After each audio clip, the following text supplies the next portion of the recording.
Aurora, áurea hora, hora dourada que precede o irromper de um novo dia. Essa imagem, sempre reveladora, marca com certo assombro a própria espera de um novo tempo. Músicos, escritores, pintores e filósofos do século XIX defrontaram especialmente com essa imagem, misteriosa e reticente, que traduz a força da experiência histórica. Se a pintura, na fulguração de luzes e cores, nos revela esse sinal, a música nos defronta com a temporalidade, com a experiência do porvir, e a própria história nos dá conta de que os horizontes estão sempre em transformação.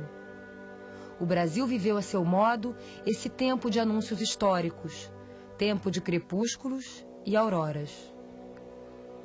A monarquia, gradualmente, perdia forças na segunda metade do século XIX, e o regime se mantinha em grande parte pela figura do imperador Dom Pedro II. Prenunciava-se a República, embora muitos considerassem improvável a sua chegada. Em 1888, cumpriu-se a alvorada da abolição da escravatura e o país lançava-se a novos desafios e impasses. A República surge meio de improviso, resultado da ação de lideranças militares pautadas na filosofia positivista de Augusto Comte, que via na ditadura republicana a melhor forma de governo, a salvação nacional exercida no interesse do povo e de setores da elite burguesa do país, principalmente da oligarquia cafeeira de São Paulo, organizada politicamente em torno do Partido Republicano Paulista. O período republicano entre 1889 e o fim daquele século foi marcado por grandes incertezas e conflitos que colocavam em xeque a sua consolidação. A busca da afirmação do novo regime torna instável o início da Primeira República, sacudida por forças contrárias e pela anteposição de diferentes correntes republicanas, o que não lhe dava um sentido e uma direção clara. Foi então, em seus primeiros anos, muito mais o fim de um regime secular do que propriamente a afirmação de outro. O positivismo francês, que flamulava nas academias militares, era a principal referência do regime. O federalismo, aos poucos, dava nova feição política ao país. No lugar das antigas províncias, os estados da federação. Essa nova condição fortalece a posição do regime e cria suas novas bases de sustentação. A influência positivista tornou-se visível nos símbolos pátrios. A bandeira evoca a ordem e o progresso como base e finalidade, deixando de lado o terceiro termo da proposta positivista, o amor como princípio. Outra evocação de influência francesa é a escolha da figura da mulher como símbolo da República. Tal como Marianne, que conduzia o povo e tornou-se ícone da Revolução Francesa, e assim como a imagem da liberdade foi presenteada pelos franceses aos Estados Unidos, a mulher torna-se alegoria da República no Brasil. Se com o tempo a alegoria da mulher deixa de ser o símbolo republicano, na sociedade burguesa ela aparece como símbolo de juventude, moda e comportamento, conservando a função de esposa e formadora de grandes homens. No ambiente mais favorecido das cidades, as elites afirmam sua ascensão no tempo da Belle Époque, e um certo ar de descompromisso traduz um novo glamour da vida moderna e o que ela começa a proporcionar. Novos gostos, hábitos e modas definiam uma nova cultura do país, tomada de empréstimo da aristocracia estrangeira. Essa estética e ideal de vida se afirma também nas cidades, e no Rio de Janeiro, então capital federal, ela produz seu maior modelo com a abertura da Avenida Central no início do século XX. A Belle Époque no país caracterizou-se pela afirmação do liberalismo republicano. Os costumes se transformavam em sintonia com valores internacionais, e um abismo se criava entre as elites e o povo. A euforia da fantasia urbana das elites só demonstrava à época o desconhecimento por parte do Brasil do litoral e da capital de um outro Brasil, à sombra e à margem deste, mas que começava a tornar-se visível.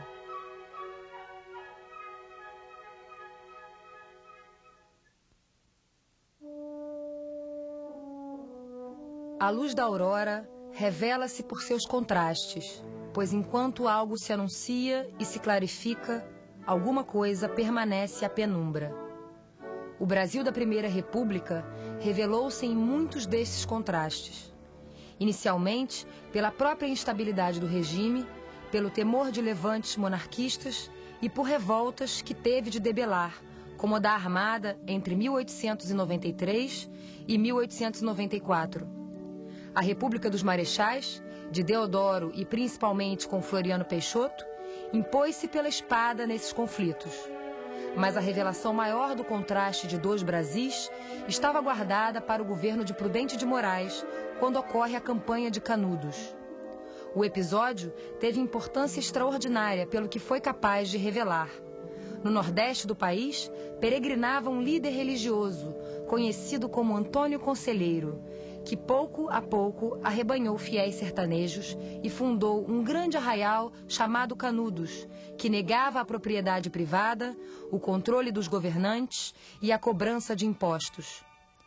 Via-se nesse povoado uma profunda ameaça à concretização da vontade das elites e uma resistência do regime monárquico no Brasil. Na capital do país e em outras cidades, as notícias eram transmitidas sob a ótica dos latifundiários nordestinos, que, perdendo mão de obra, faziam dos habitantes de Canudos assassinos, monarquistas e fanáticos. O final trágico da história e depois a recuperação de seus acontecimentos só foram possíveis porque um escritor, até então jornalista, para lá tinha sido enviado a fim de cobrir o episódio para o jornal O Estado de São Paulo. De alguma forma, a história estava lá, pois, se não for Euclides da Cunha, que publica toda a saga em Os Sertões, em 1902, aquele acontecimento teria passado pela justificativa de ação contra um suposto levante monarquista no interior da Bahia. Mas a percepção aguda do escritor o denuncia como um ato beligerante do poder federal. Disse ele à época: Canudos foi um crime, denunciemo-lo. Após a descrição do massacre de Canudos, ele relata o envergonhamento e a comoção dos soldados diante dos últimos sobreviventes num trecho memorável. Nenhum rosto viril, nenhum braço capaz de suspender uma arma, nenhum peito resfolegante de campeador domado. Mulheres, sem número de mulheres, velhas espectrais, moças envelhecidas, velhas e moças indistintas na mesma fealdade, escaveiradas e sujas, filhos escanchados nos quadris desnalgados, filhos encarapitados às costas, filhos suspensos aos peitos murchos, filhos arrastados pelos braços, passando. Crianças, sem número de crianças. Velhos, sem número de velhos.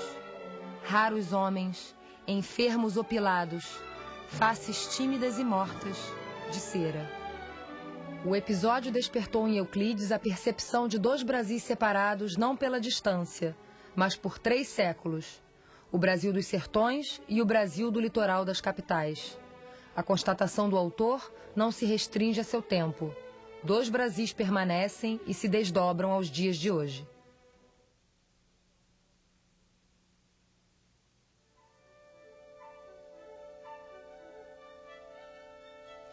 O aparecimento de uma grande avenida no Rio de Janeiro representou a face luminosa da aurora republicana e dos seus ideais de um novo país. No governo do presidente Rodrigues Alves, inicia-se a construção da Avenida Central, inaugurada ainda inconclusa em 15 de novembro de 1905, tendo como um de seus mentores o prefeito Pereira Passos. Sob a bandeira do progresso e da civilidade, a primeira avenida do Brasil abrigava em sua extensão não apenas belíssimos casarios, mas o aporte cultural que inspirava todo um grupo de intelectuais, políticos e artistas. Lugar de passeios, encontros e novidades, simbolizava a era do nascimento da indústria cultural do país. Inúmeros cinematógrafos ali se instalaram, assim como a Biblioteca Nacional, o Museu de Belas Artes e o Teatro Municipal. É no cenário da avenida que também transcorrem as crônicas de Machado de Assis, Arthur Azevedo, Olavo Bilac e João do Rio, assim como a música de Ernesto Nazaré e Alberto Nepomuceno. A avenida simbolizava um futuro que se pretendia próspero e um presente que se queria fazer notar no cenário urbano internacional, onde as classes ascendentes admiravam uma cidade que se renovava. A moda exibia suas mais novas coleções e o literato colhia impressão flagrante para seu trabalho em elaboração. Segundo o jornalista Eduardo Bueno, o Boulevard possuía imenso significado metafórico. Era a vitrine da civilização, o símbolo da eficiência, da saúde e da beleza do país, a materialização dos resultados trazidos pelo café. Mais que uma rua, era uma proclamação. Com sua arquitetura inspirada no ecletismo francês, a avenida mais lembrava uma metrópole europeia deslocada no espaço e no tempo, concedendo ao país uma ilusão de progresso, riqueza e modernidade. A aurora luminosa de todos os tempos, como foi chamada a época de sua inauguração. A Avenida Central acabou sucumbindo à evolução do capitalismo que a construíra. O modelo francês de sua arquitetura deu lugar a modernos arranha-céus, refletindo a nova forma de pensamento que passou a predominar nos anos 30. Hoje, sua imagem permanece como memória viva e eloquente da face luminosa da Primeira República no Brasil.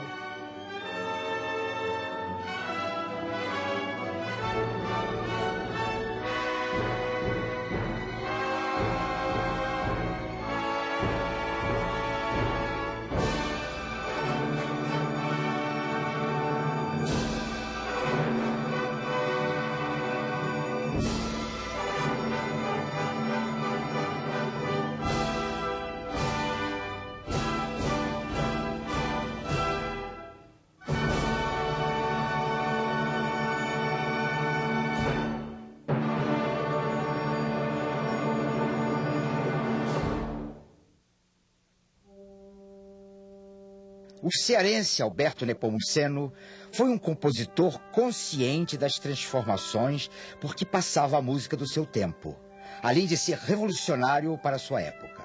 Entre outras novidades, é o primeiro a utilizar o 7º grau abaixado, dando um tratamento sinfônico à música nordestina, como Na Sesta na Rede, da série brasileira, executada pela primeira vez com arranjo sinfônico em 1891. Traduz do alemão o Tratado de Harmonia de Schoenberg e, em 1916, tenta implantá-lo no Instituto Nacional de Música, no Rio de Janeiro, provocando reação negativa em todo o corpo docente da instituição. Sua maior revolução, porém, é a implantação do canto em língua portuguesa na música erudita.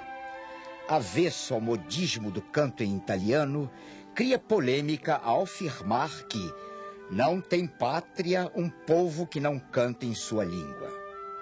Em agosto de 1895, Nepomuceno dá início a uma campanha que lhe renderia muitas críticas e censuras.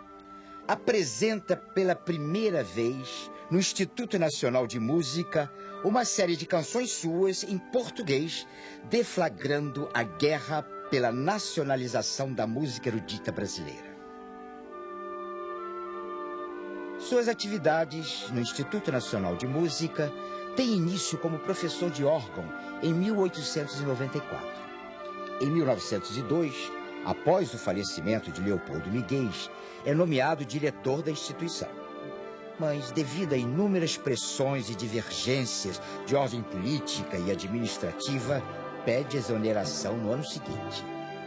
No entanto, por ser considerado por seus contemporâneos referência importante da música erudita local, é designado pelo próprio Instituto para recepcionar o francês Camille Saint-Saëns em sua vinda ao país. Em 1906, reassume a direção do Instituto, elaborando uma série de projetos direcionados à institucionalização oficial da música erudita brasileira. Em 1916, sentindo crescer as pressões contrárias aos seus projetos, pede demissão do cargo. Seu último concerto no Teatro Municipal do Rio de Janeiro acontece em 1917. Muito doente, falece em 1920, aos 56 anos de idade. Segundo o depoimento do seu grande amigo Otávio Bevilacqua, o compositor começou a cantar ao perceber a proximidade da sua morte.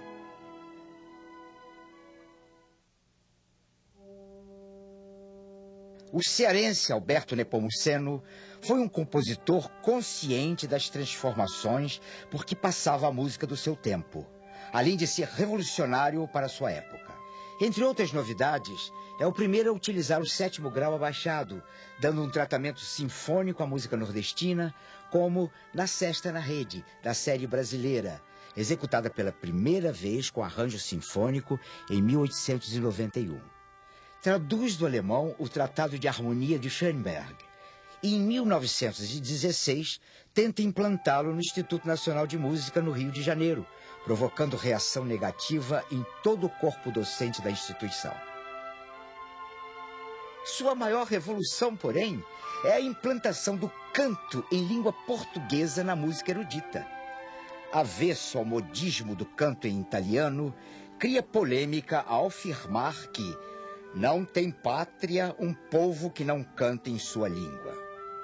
Em agosto de 1895, Nepomuceno dá início a uma campanha que lhe renderia muitas críticas e censuras. Apresenta pela primeira vez, no Instituto Nacional de Música, uma série de canções suas em português, deflagrando a guerra pela nacionalização da música erudita brasileira. Suas atividades no Instituto Nacional de Música têm início como professor de órgão em 1894. Em 1902, após o falecimento de Leopoldo Miguel, é nomeado diretor da instituição. Mas, devido a inúmeras pressões e divergências de ordem política e administrativa, pede exoneração no ano seguinte. No entanto, por ser considerado por seus contemporâneos referência importante da música erudita local, é designado pelo próprio Instituto para recepcionar o francês Camille Saint-Saëns em sua vinda ao país. Em 1906, reassume a direção do Instituto, elaborando uma série de projetos direcionados à institucionalização oficial da música erudita brasileira. Em 1916, sentindo crescer as pressões contrárias aos seus projetos, pede demissão do cargo. Seu último concerto no Teatro Municipal do Rio de Janeiro acontece em 1917. Muito doente, falece em 1920, aos 56 anos de idade. Segundo o depoimento do seu grande amigo Otávio Bevilacqua, o compositor começou a cantar ao perceber a proximidade da sua morte.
O paulistano Alexandre Lévy viveu todas as influências do romantismo do final do século XIX no Brasil. Compositor, pianista, regente e crítico musical, nasceu na cidade de São Paulo em novembro de 1864, filho do clarinetista francês Louis Lévy, fundador de um dos principais comércios de música da época, a Casa Lévy. Sua estreia como pianista aconteceu aos 8 anos de idade e ele já demonstrava talento comparado ao de Mozart por críticos musicais de seu tempo. Devido à frequência da Casa Lévy e à popularidade de seu pai, tem contato direto com quase todos os importantes músicos paulistas, além de outros que se apresentam naquela cidade. A partir de 1880, várias obras suas compostas para piano são editadas na Europa. Em 1883, torna-se diretor de concertos do Clube Haydn, importante sociedade paulista da época, onde em 1885 atua como regente pela primeira vez. A cultura francesa e a música do alemão Robert Schumann têm grande influência em sua forma de compor, o que não impede de utilizar temas étnicos ou populares em suas músicas.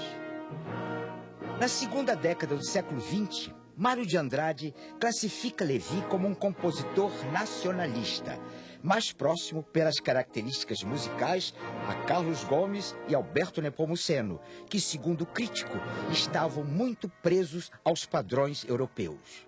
Hoje, com a possibilidade de um maior distanciamento crítico, Alexandre Lévy, ao contrário, é comparado a Leopoldo Miguez por incorporar em suas obras, mais que as influências brasileiras, a estética da música romântica alemã do século XIX, como é o caso do poema sinfônico Werther, de 1888.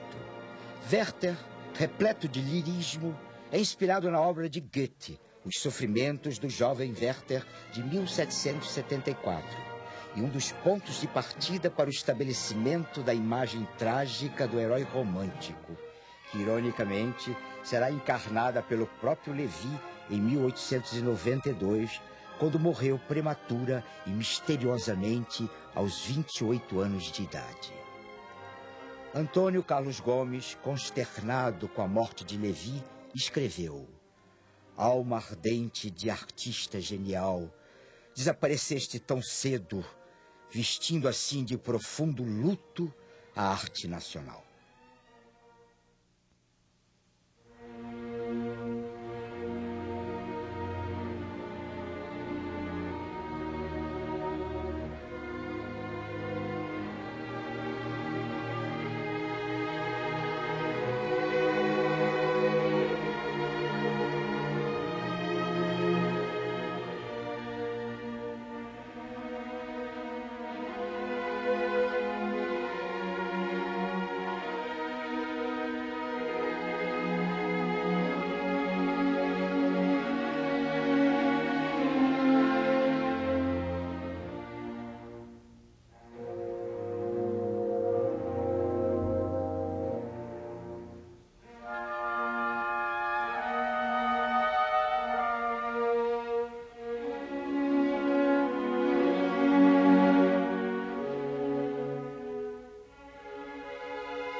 Nascido em 1836, no vilarejo de São Carlos, hoje Campinas, no interior do estado de São Paulo, Carlos Gomes logo descobre que seus interesses musicais estavam muito além do que aquele pequeno povoado podia lhe oferecer. Com 16 anos, parte para a capital e passa a conviver com os alunos da Faculdade de Direito, sendo logo reconhecido pelas composições do hino A Mocidade Acadêmica e da modinha Quem Sabe, Tão Longe de Mim Distante. Mas mesmo São Paulo, a cidade grande, com toda a sua agitação artístico-cultural, ainda era pequena para Gomes. Depois de regressar a Campinas, arruma novamente suas malas, briga com o pai, que não quer vê-lo na corte, e parte para a capital do Império, onde matricula-se imediatamente no Imperial Conservatório de Música do Rio de Janeiro, criado por Dom Pedro II em 1847. Neste período, surge o movimento da Ópera Nacional, inspirado pelo romantismo europeu, e que recomendava o uso do idioma pátrio na música cantada e de assuntos históricos relativos ao Brasil, incluindo-se aí temas indianistas e anti-escravistas. Gomes torna-se um ativista deste movimento de vanguarda e compõe suas duas primeiras óperas, A Noite do Castelo, 1861, e Joana de Flandres, 1863. Cantadas em português, ambas agradaram ao público, à crítica e, melhor ainda, ao imperador, que, a pedido do maestro Francisco Manuel da Silva, oferece a Carlos Gomes uma bolsa de estudos para que ele possa desenvolver suas potencialidades na Europa. Na Itália, o compositor brasileiro inicia sua carreira de sucessos em março de 1870, com a estreia da ópera Il Guarani, no Teatro alla Scala de Milão, baseado no romance de José de Alencar. Ao Guarani segue-se mais 5 óperas e uma cantata, escritas no idioma italiano. Sobre elas costumava dizer: fiz o Guarani para os brasileiros, o Salvador Rosa para os italianos e Fosca para os entendidos. Mas foi Lo Schiavo, 1889, sua penúltima ópera, que mais se aproximou do espírito patriótico brasileiro que Carlos Gomes tanto cultivava. Também escrita e cantada em italiano, Lo Schiavo possui intenções claras de exaltar o movimento abolicionista brasileiro. Dedicada à princesa Isabel, é ouvida pela primeira vez no Imperial Teatro Dom Pedro II, no Rio de Janeiro, em 2 de setembro de 1889, e 2 meses depois, no Teatro São José, em São Paulo. Hoje, pode causar certa estranheza serem índios os escravos da ópera de Carlos Gomes, e não negros africanos. Entretanto, Gomes optou pela etnia indígena para não desgostar ainda mais Dom Pedro II, que sabia ele aceitar a abolição da escravatura a contragosto. Da partitura de Lo Schiavo fazem parte 8 das mais belas páginas orquestrais de Carlos Gomes. É a Alvorada, que retrata o nascer de um novo dia na floresta tropical, quando se ouvem a brisa nas folhagens, toques de corneta de uma frota portuguesa ao longe, voos de pássaros, gorjeios de um sabiá e ecos de um imponente hino marcial, tudo estruturado em harmonia ímpar. Sua riqueza de nuances melódicas impressiona ouvintes de todas as épocas, em qualquer parte do Brasil ou do mundo.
intelectual fluminense de Niterói, que vivencia intensamente as últimas décadas do Segundo Reinado e os primeiros anos da República, Leopoldo Miguel é o precursor e o maior incentivador no Brasil dos princípios estéticos idealizados pelos compositores nacionalistas europeus como Franz Liszt e Richard Wagner, que desprezavam a ópera italiana, valorizando a sinfonia ou a orquestração de caráter sinfônico.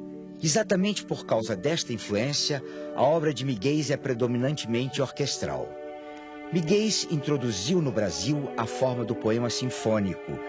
Seguindo de perto esta fórmula, tão bem empregada pelo húngaro Liszt, escreve Parisiana, Prometeus e o poema sinfônico Ave Libertas, de 1890, para comemorar o primeiro ano da proclamação da República. A obra foi dedicada ao Marechal Deodoro da Fonseca. Ao contrário de Carlos Gomes, Leopoldo Miguel aceita o convite do Marechal Deodoro para compor a música do hino à proclamação da República, com poema de José Joaquim de Medeiros e Albuquerque, em que se destaca o refrão: liberdade, liberdade, abra as asas sobre nós, das lutas na tempestade, dá que ouçamos tua voz. Com certeza, a liberdade era idealizada pelo espírito do homem romântico que foi Miguel. Graças à composição do emblemático hino, Deodoro nomeia diretor do Instituto Nacional de Música, onde permanece até sua morte em 1902.